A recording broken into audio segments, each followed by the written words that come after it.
Anyone who has read Battle Through the Heavens knows that the Soul Palace is terrifyingly strong. They are backed by the Soul Clan, and their number of Dou Sheng powerhouses is not small at all. Yet the question that has puzzled many fans is this: why didn't Emperor Hun Tiandi, the leader of the Soul Clan and one of the most terrifying figures in the entire Duchy continent, just send his Dou Shengs to wipe Xiao Yan off the map when he was still weak?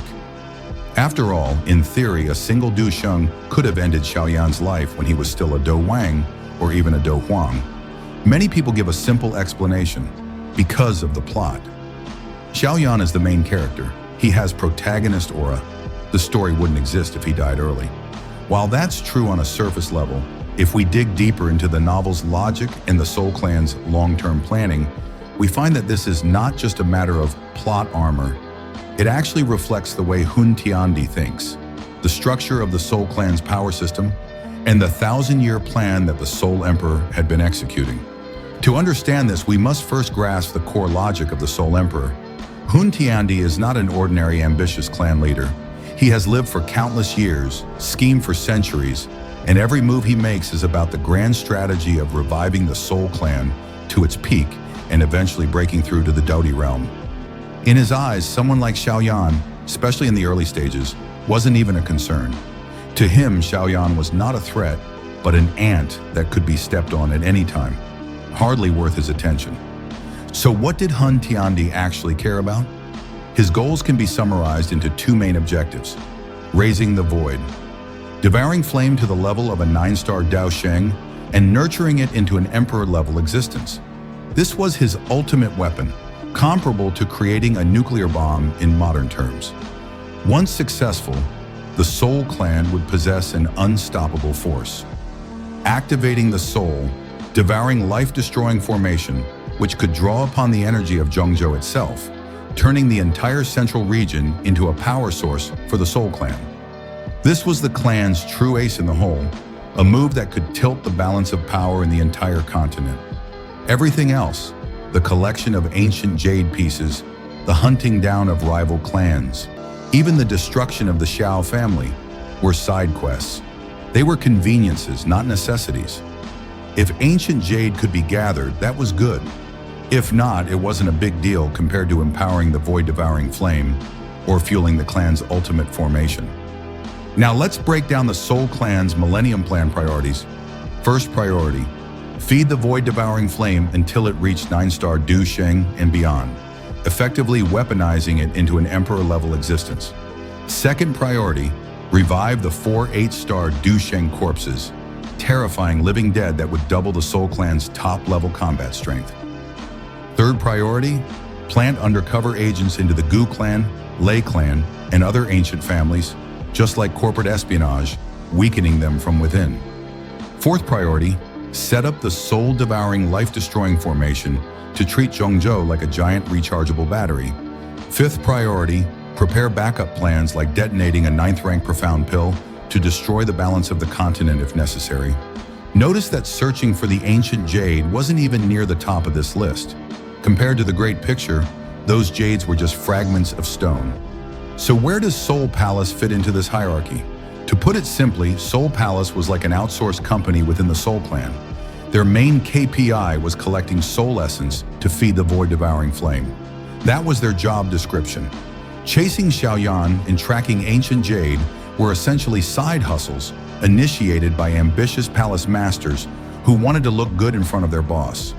In fact, Hun Tiandi himself once said very clearly, "You Soul Palace people can do whatever you want, as long as you don't interfere with my cultivation and plans." This shows how little he cared about Xiao Yan at the beginning. Hun Misheng, the palace master, was too ambitious. Not only did he dig into the ancient jade matter, but he also ended up pushing Xiao Yan into becoming an enemy. In management terms, this was over-service by a subordinate, doing more than necessary, but also creating more trouble. Now let's talk about Xiao Yan's growth speed versus the Soul Clan's timeline. Think about the moments when Xiao Yan was rising step by step. When Xiao Yan reached Dou Wang, Hun Tiandi was busy preparing to resurrect Dou Sheng-level corpses. When Xiao Yan reached Dou Zong, Hun Tiandi was strengthening the clan's protective formations. When Xiao Yan became a 6-star Dou Sheng, Hun Tiandi had just fought Gu Yuan and even stolen 3 pieces of ancient jade. He had no time to look at Xiao Yan. The most he did was casually use Xiao Zhan, Xiao Yan's father, as a bargaining chip. Only when Xiao Yan reached 7-star Dou Sheng and acquired an Emperor Realm soul did Hun Tiandi realize that this ant had grown at a rate faster than his own Void Devouring Flame. But by that time, Xiao Yan already had Gu Yuan and Ziyan as allies, and the Soul Clan's plans were too far along to change. This is like playing a battle royale game. Hun Tiandi was looting weapons and setting up his big plays, while Xiao Yan was quietly leveling up. By the time Hun Tiandi looked back, Xiao Yan wasn't an ant anymore, but a mutant ant with an entire army backing him. And here's another perspective. Some might say, why not just send a random Dou Sheng early on to kill Xiao Yan? Wouldn't that solve everything? On paper, yes, but in practice, no. Because Xiao Yan carried the protagonist counterattack mechanism. If you sent a 1-star Dou Sheng, Xiao Yan would use the 3 mysterious transformations of heavenly fire. If you sent a 2-star Dou Sheng, he'd unleash Buddha's Wrath Lotus. If you sent a 3-star Dou Sheng, suddenly his allies, wives, and friends would arrive. Every escalation would trigger Xiao Yan's hidden cards. In Hun Tiandi's eyes, this was simply not worth it. Why waste precious Dou Sheng resources on an ant, when even if you crush him, the cost might outweigh the benefits? It's like using a guided missile to kill a single mosquito. But Hun Tiandi underestimated one thing. Xiao Yan wasn't a normal ant. He was a mutant ant, the kind that secretly builds a nest in the beams of your house. By the time you realize it, the damage is already irreversible. That's exactly what happened to the Soul Clan. So in conclusion, Hun Tiandi didn't ignore Xiao Yan out of stupidity, but because his priorities were far higher and broader. Xiao Yan's survival wasn't because the Soul Clan was incompetent, but because Xiao Yan grew at a pace no one predicted, armed with protagonist aura, countless opportunities, and a destiny that clashed directly with the Soul Clan's millennium plan. Well, that's today's deep dive. What do you think? Was Hun Tiandi too careless, or was Xiao Yan simply destined to rise no matter what? Feel free to leave your thoughts in the comments and let's discuss together. All right, that wraps up today's discussion. If you enjoyed this breakdown and want to see more deep dives into the secrets of Battle Through the Heavens and other Donghua, make sure to hit that like button, subscribe to the channel, and turn on the notification bell so you don't miss the next upload. What do you think?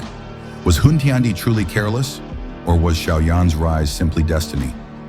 Drop your thoughts in the comments. I'd love to hear your take. Thanks for watching, and as always, see you in the next episode.